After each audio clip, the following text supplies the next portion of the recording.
SLT Fibre and experience the power of fibre technology. Sri Lanka's only super fast internet connection. SLT Fibre. Call 1212 now.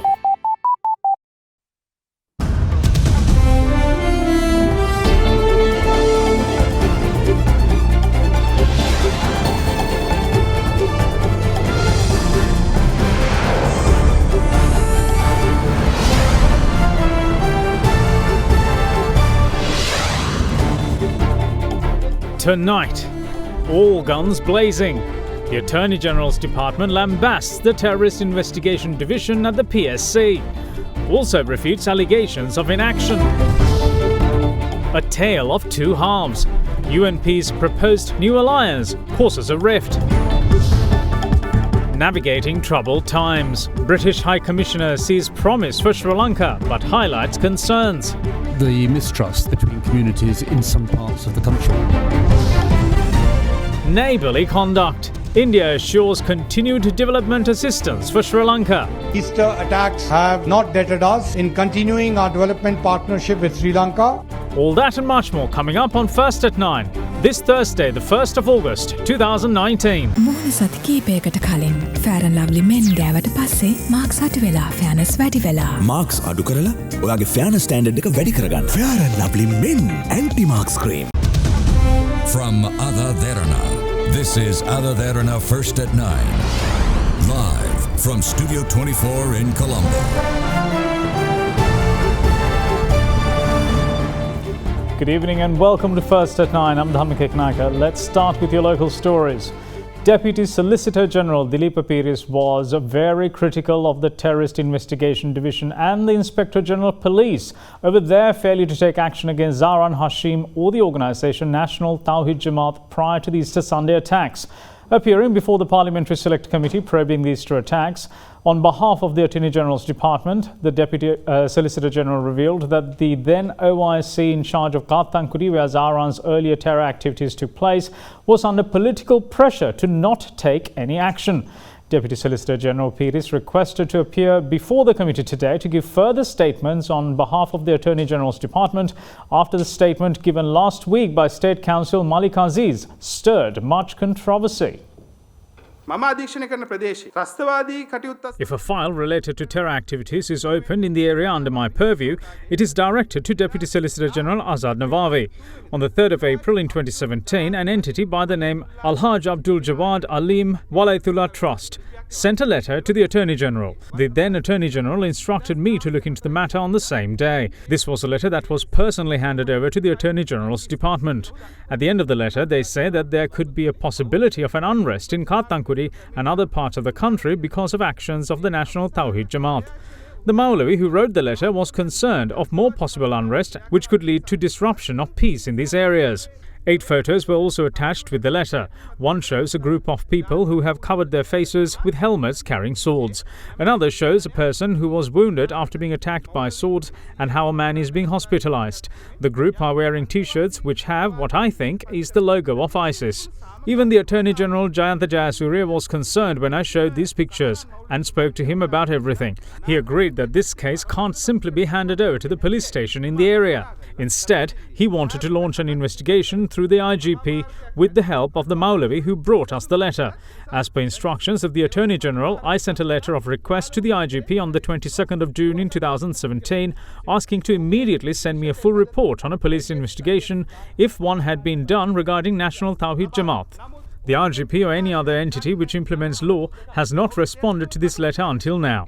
The Maulavi who made the complaint with us also took this very same letter to the Terrorist Investigation Division on that very same day. But then it took 2 years for the TID to take a statement from the Maulavi. When this letter was brought to us, the Attorney General's Department took all necessary action because we realized the gravity of the situation. Why couldn't the Terrorist Investigation Division take a statement from the Maulavi on the very same day itself? He didn't have to send this many letters if the police simply took a statement. This was the first file they sent us in August 2017. How can we possibly ban the National Tawhid Jamaat or arrest Zahran with this little information? They only had some pictures of Zahran's Facebook page and 2 speeches he made. Must the officials really wait until we ask to arrest Zahran and his group? This is the Terrorist Investigation Division. If there are any terrorists around, they must immediately make arrests. Why should they ask anybody? They had sent 14 CDs for us to listen with their second file. We listened to it and realized that this could create division among communities. I myself will have to give evidence if we file a court case. They sent the final file on the 5th of May 2019 after a comprehensive investigation. Couldn't they have sent the big file earlier? Why would they send us this little information back then? The Terrorist Investigation Division is not an intelligence unit to go through Facebook pages and speeches. There is the State Intelligence Service for that purpose. They are the ones who should look into phone conversations and so on. TID officials must go to the field and take statements from individuals and launch investigations. What else would the TID do? I asked the police whether they don't want to exercise law in this area because there are wounded people on the roads and people with swords. People were engaging in protests asking for this organisation to be banned. I asked the OIC of Katangudi what the police was doing about the situation. එතන පොලිසිය මොනවා කරමින් දින්නේ කියලා. ඒක තමයි කාත්තංගුඩි OIC කෙනාට sir මම අහනවා. ඔබට දුන්න ලැබුණ පිළිතුර මොකක්ද? ඔහු ඒක ටිකක් කියන්න අපහසුයි සර්. නෑ කියන්නේ. නමුත් ඔහු නෑ. ඔහු කිව්වා ඔහු මේ ඔහුට දැන් මට තේරෙන්නේ ඔහු යම් කිසි දේශපාලන වශයෙන් ඔහු ටිකක් බියපත් වෙලා හිටියා වගේ මට තේරුණේ. ඔහු දුන්න උත්තරය තමයි මේ දේශපාලනික වශයෙන්. And he said that he was hesitant to take action because of the very same reason. On the same day of the attack, I realized that we could have done something more to prevent it. I thought we could have pressurized the IGP to take more action. These attacks happened because everybody was silent. I must bring it to the attention of this committee whether the Terrorist Investigation Division carried out their responsibilities properly as they should have. If not, we must then deliberate whether the TID was part of this whole situation just as much as the arrested IGP and the former Defence Secretary. They have not conducted an investigation and have not done their job. Now, in the meantime, giving his statement before the Parliamentary Select Committee today, Deputy Solicitor General Azad Navavi strongly refuted allegations levelled against the Attorney General's Department on the failure to take legal action against Zahran Hashim. මාර්තු 12 උපදෙස් දුන්නා නම් ICCPR යටතේ වහාම අත්අඩංගුවට ගන්න කියලා. අද වන විට සහරාන් ඉන්නේ බන්ධනාගාරේ. මේක තමයි බරපතලම ප්‍රශ්නේ අපිට තියෙන අවසානය අහන්න. අවාසනාවන්ත තත්ත්වය අද. Unfortunately, the allegation levelled against the Attorney General's Department is that this attack could have been prevented had we given the instruction. We strongly refute this allegation because the Batticaloa magistrate had issued the first open warrant against this terrorist called Zahran in June of 2017. The Colombo magistrate then issued another warrant after considering the B report presented by the Terrorist Investigation Division. There have been 2 open warrants during a period of 2 years. For some reason, they could not arrest Zahran. Zahranව අත්අඩංගුවට ගැනීමට නොහැකි වෙලා තිබෙනවා. In the meantime, British High Commissioner to Sri Lanka James Dorries is of the view that the island possesses many elements to be confident about in moving forward following the tragic Easter Sunday incidents, highlighting that the issues lie with the mistrust between communities of the country. Responding to journalists today, the High Commissioner noted that the UK is working closely with authorities in Sri Lanka in providing reassurances the public is seeking for in the aftermath of the attacks. While in Kandy this morning, the High Commissioner visited the Temple of the Sacred Tooth Relic and also had an audience with Chief Prelates of the Askiriya and Malwata chapters. British High Commissioner to Sri Lanka James Dorries visited Chief Prelate of the Askiriya chapter, Most Venerable Warakagoda Sri Jnanaratana Thera.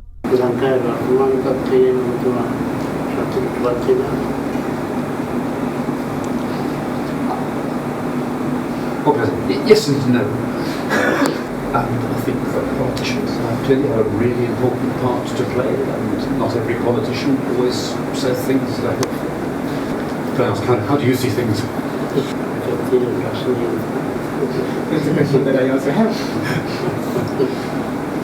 The High Commissioner then visited Chief Prelate of the Malwata chapter, Most Venerable Tibetuave Sri Sumangala Thera. End of August, the Archbishop of Canterbury, the head of the Anglican Church in the world, will be coming to Sri Lanka. He will be coming to Kandy, or he's planned to come to Kandy for a day, and I know that he will be delighted to have the opportunity to meet you. The past few months in Sri Lanka have reminded all of us how important good relations and dialogue between faiths and faith leaders is.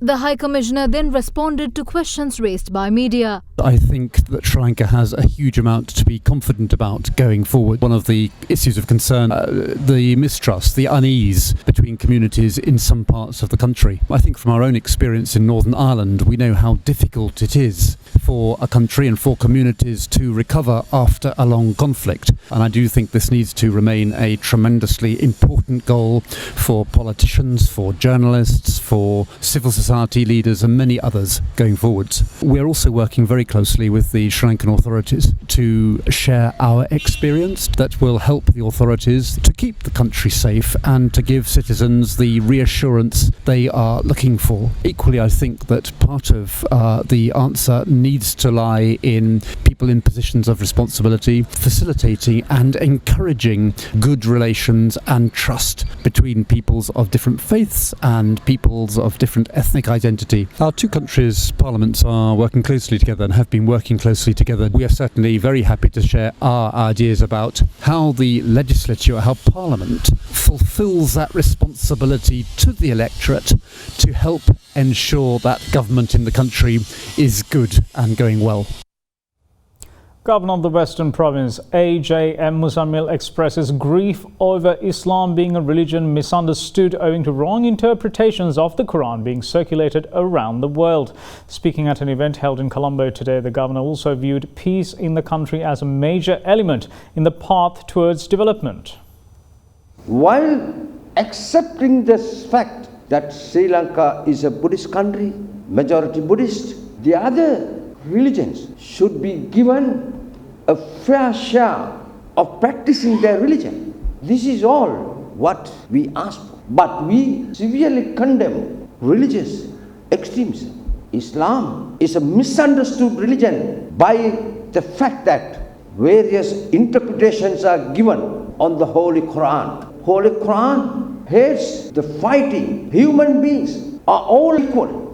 You cannot hate any other human being because of his religion or because of his belief. Every religion has to be respected. Wrong interpretations are being established in the whole world to destroy this Muslim community in the world. We are prepared and open for a dialogue with all the religious dignitaries. Any issues, any doubts, we are prepared to clear it. This country, we have to live in peace, harmony, and coexistence. If there is no peace in this country, the country cannot be developed. We will be able to move forward, and the revival of the economy is now on the move. We look forward for a better prospective Sri Lanka. Moving on with other stories, President Maithripala Sirisena reiterates reasons for his decision to implement the death penalty in Sri Lanka. Addressing a Buddhist religious event held in Bandarawela today, the head of state insisted that strict action was required to address the drug menace, but certain moves by the death penalty's detractors have left criminals happy. I decided to implement the death penalty because of the gravity of the situation. The Navy confiscated 270 kilograms of illicit drugs which were being transported to the country by foreigners. When the Navy officials checked their phones, it was revealed that these traffickers were communicating with inmates inside the Valikada prison. Although these prisoners are facing the death penalty, they are still carrying out their businesses from inside the walls. This is why we wanted to take strict action, but then all of the intellectuals in the country opposed this decision. Some even went to court because the NGOs wanted it. Drug traffickers, criminals and rapists are celebrating this outcome at the moment. India's High Commissioner to Sri Lanka, Taranjit Singh Sandhu, stresses that Easter Sunday attacks have not affected India's continued development partnership with Sri Lanka in any way. He was speaking at the inauguration of the first phase of the Slave Island redevelopment project, which was done with the patronage of Prime Minister Ranil Wickremesinghe today. The first phase of the Slave Island redevelopment project, Metro Homes, was inaugurated today under the patronage of Prime Minister Ranil Wickremesinghe and the Indian High Commissioner to Sri Lanka, Taranjit Singh Sandhu. Houses for around 626 families and commercial spaces for around 120 shop owners were handed over under the project. The cost of the project is estimated to be 7 billion rupees. This project is yet another manifestation of the confidence that Indian firms have in the Sri Lankan economy. Easter attacks, my friend, have not deterred us in any way in continuing our development partnership with Sri Lanka. Indian tourists are back in Sri Lanka in big numbers. Indian companies are wholeheartedly participating in various events in Colombo. India and Sri Lanka are going through a rapid phase of urbanization. Today, urban centers are the growth engines. This presents a challenge as well as an opportunity. We need to ensure smart development of our cities with due emphasis on inclusiveness and sustainability. For the first time in our history, we have built large number of low-income housing in the urban areas. Multi-storied buildings. This is a part of the change, the transformation we are bringing in the city. We want this to be the best city in the Indian Ocean. And the transformation gives you all opportunities also for investment. Not merely in Colombo, but you can see we are spreading out. And these is one part of a larger picture of developing Sri Lanka, of putting in the infrastructure, which we have done in the last 5 years. And now we are ready with the development of education, development of health, development of our physical infrastructure, now to ensure and promote more and more foreign investment into Sri Lanka. The visit of Prime Minister Honorable Narendra Modi gave us a lot of confidence and gave us a boost. Again, a thank you and for all the help you are giving us. And I hope as the High Commissioner are working that we will have the regional flights going in from Colombo to Palali, Batiklo soon, in addition to seeing the Mattala airport function. According to several parliamentarians, the draft constitution for the proposed new alliance has not been approved at the United National Party Working Committee meeting, contrary to statements made by UNP General Secretary Akila Viraj Karyawasam. The meeting was held at Temple Trees, chaired by party leader Prime Minister Ranil Wickremesinghe this morning. It had been previously announced that the United National Front and several political parties will sign memoranda of understanding to enter into a new alliance on the 5th of August. However, the group supporting Minister Sajith Premadasa as the UNP presidential candidate had requested the committee not to sign the relevant MOUs on the 5th of August. The group supporting Premadasa further stated that they are against the draft constitution of the proposed new alliance over several weaknesses such as General Secretary of the alliance, the address of the alliance and the majority power of the alliance. According to Minister Ajit P. Pereira, Minister Sajith Premadasa had volunteered to take up the post of General Secretary of the Alliance. Pereira stated that party leader Prime Minister Ranil Wickremesinghe had requested proposals on the relevant weaknesses and amendments to the Constitution. He further stated that the majority's opinion was that signing the MOU on the 5th of August was not suitable, yet no agreement was reached on the matter. Minister Harsha De Silva stated that although a vote on the matter was proposed, the committee didn't go for a vote as the decision has to be taken together as a party.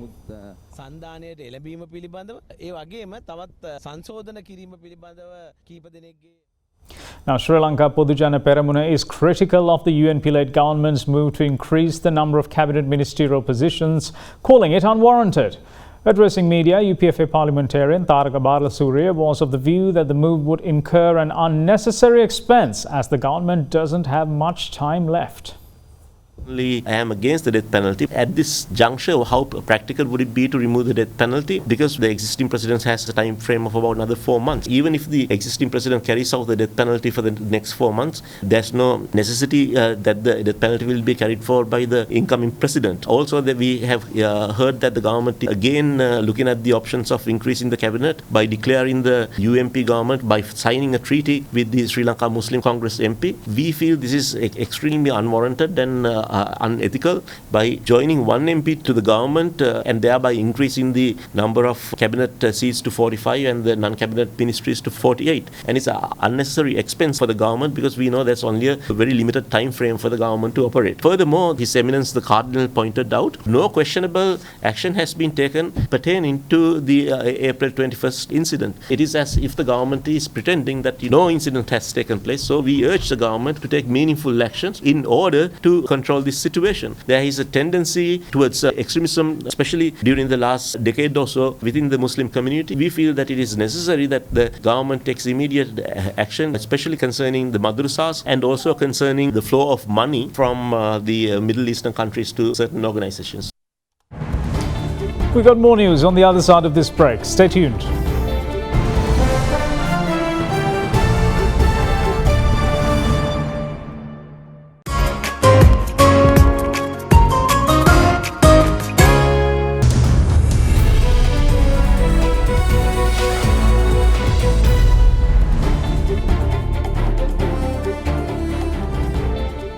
Welcome back. You're watching First at 9. Now, Sri Lanka Tourism Promotion Bureau announces that the tourism industry of the country is bouncing back faster than anticipated, with tourist arrivals in July expected to recover by 80%. The Bureau revealed that the number of arrivals for the month of June was 63,000 and expectations for July is 117,000. Its chairman, Kichu Gomez, speaking at an event held in Colombo yesterday, expressed confidence that Sri Lanka will be able to exceed arrival numbers recorded last year. We believe at this rate, the year-end figure will be between 1.9 million to 2 million, where the drop will be less than 30%. And with that figure, our revenue loss is estimated to be in the range of 800 million US to 1 billion maximum, given that these numbers are coming at a discounted rate. The FAM tours, familiarization tours, we have so far had close to 10 FAM tours covering the tour operators and media organizations. We have had numerous blogger groups coming over to the country. There is a decision made by the board of directors to do a very aggressive and attractive tour operator joint promo. We're targeting the key countries, and we will be giving $10 per tourist, and selection will be based on a predetermined criteria, again to ensure that we achieve the desired objectives. We are also working on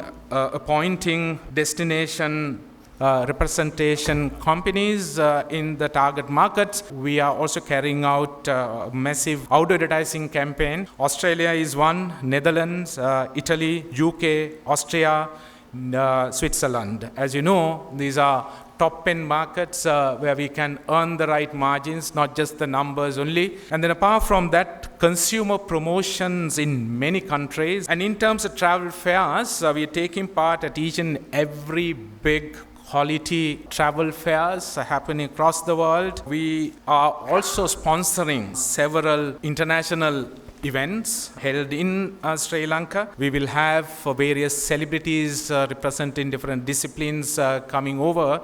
We will also have an international surfing event happening in Arugambay during the month of September. Sri Lanka Tourism will be extending a helping hand to only Sri Lankan international racing driver Dilantha Malagamuwa. In the meantime, Chairman of the Sri Lanka Tourism Development Authority, Johan Jayaratne, touched on the concessions that are to be provided to the aviation industry to accommodate the government's attempt to make Sri Lanka more lucrative. Essentially, we are looking at the fuel reduction, and we are going to equate Sri Lanka's fuel charges to that of Chennai. The next thing is the embarkation fee. It was going up from $50 to $60, so we have put a moratorium on that as well to bring it back to $50. And then the ground handling charges, once again, to meet with the Chennai numbers. This is awaiting implementation right now. I'm hoping that it will be implemented by next week. What is paramount for us to understand is that we are the highest with regard to fuel, we are the highest with regard to embarkation, and we are the highest with regard to ground handling. If we are to make a forum for tourism, these numbers have to be brought down. That's a stance that we are taking right now. The Central Bank of Sri Lanka today urged the public to adhere to adequate safety measures when using electronic payments or e-payment methods. It said customers should exercise caution when sharing any information that can be used to access and use their current or savings accounts, payment cards or electronic wallets. The CBSL notes that current and saving account numbers, credit or debit card details including the card number, CVV number and expiry date, national identity card numbers, internet or mobile banking or e-wallet passwords, personal identification numbers and transaction verification information such as one-time passwords among other information must not be shared. In order to prevent unauthorized electronic transactions, the CBSL urges customers to register for real-time e-payment notification facilities as well as obtain EMV chip-based payments from payment cards from their respective licensed financial institutions without delay and exercise caution when sharing information that can be used to carry out e-payments.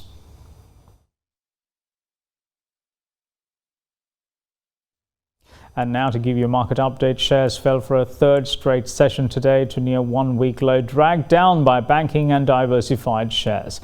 The all share price index closed 0.64% down at 5,897.26. The market turnover was 682.7 million rupees, just above this year's daily average of around 639.3 million rupees so far. Foreign investors sold a net 169.7 million rupees worth of shares.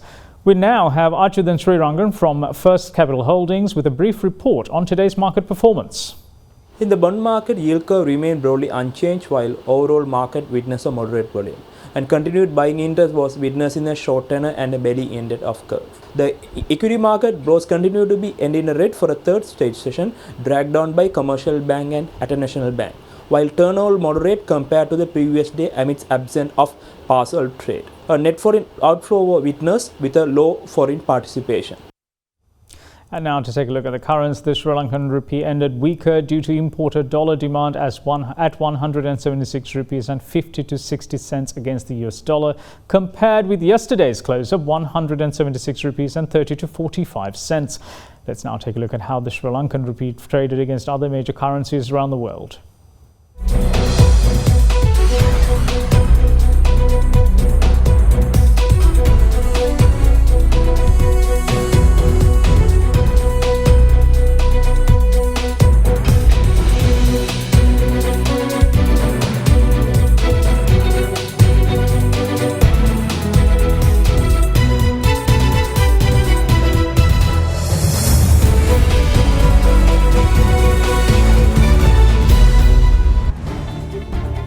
We're going to move in for a very short break, and when we come back, it's international news.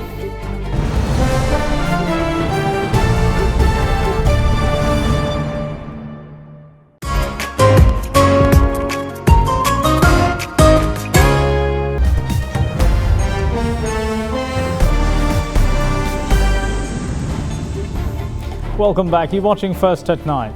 Hamza bin Laden, the son of Al-Qaeda founder Osama Bin Laden, has reportedly died in an airstrike. He was officially designated by the US as a global terrorist 2 years ago, and as recently as February, the US government offered $1 million for information leading to his capture. His death was widely reported by prominent US media outlets, citing unnamed US intelligence officials. Bin Laden was seen as an emerging leader of Al-Qaeda. The reports say that he was killed in a military operation in the last 2 years, and the US government was involved, but the exact date and time were unclear. There, however, is no confirmation from Al-Qaeda.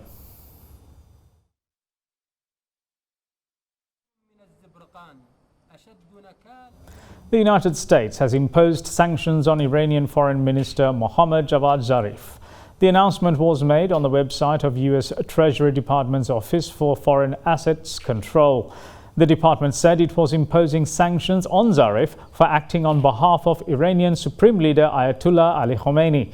Treasury Secretary said in a statement that Javad Zarif implements the reckless agenda of Iran's Supreme Leader and is the regime's primary spokesperson around the world. Tensions have risen between the United States and Iran following US President Donald Trump's withdrawal from last year, that is, from the 2015 International Nuclear Accord with Tehran.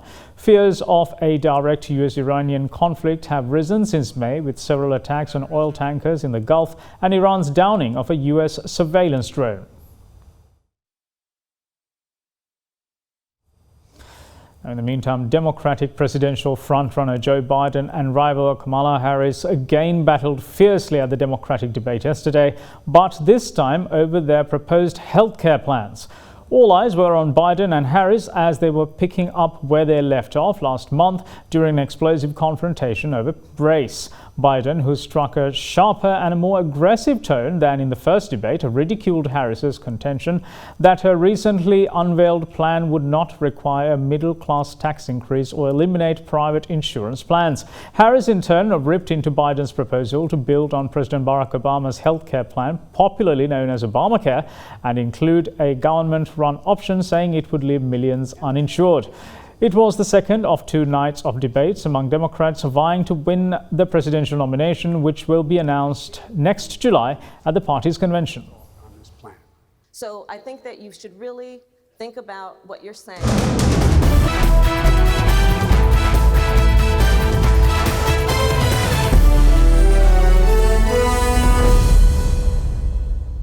Time for sports. Let's start with cricket. The much anticipated Ashes series got underway today at Edgbaston, with Australia coming into the series as underdogs after a stellar performance by England in the World Cup. England have not lost to Australia at Edgbaston in 18 years. This is also the first Ashes series for the Australian trio Cameron Bancroft, Stephen Smith and David Warner, who served bans for ball tampering. Electing to bat first, Australia had a sluggish start, with the top 5 collapsing for just 105 runs. The visitors are currently on 193 runs for the loss of 8 wickets. Stuart Broad was the destroyer, clinching 4 wickets so far.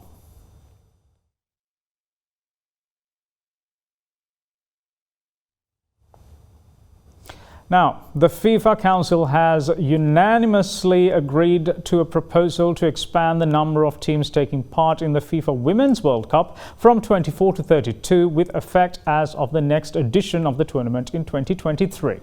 The bidding process for the FIFA Women's World Cup 2023 is already underway, with 9 bidders initially expected to submit their bid books by 4th of October 2019. FIFA's decision-making body voted in favour of adopting the 32-team format and is updating the host's requirement and the timeline of the bidding process for 2023. President of FIFA, Gianni Infantino, said that the outstanding success of this year's FIFA Women's World Cup in France made it clear that concrete steps to foster the growth of women's football should be taken.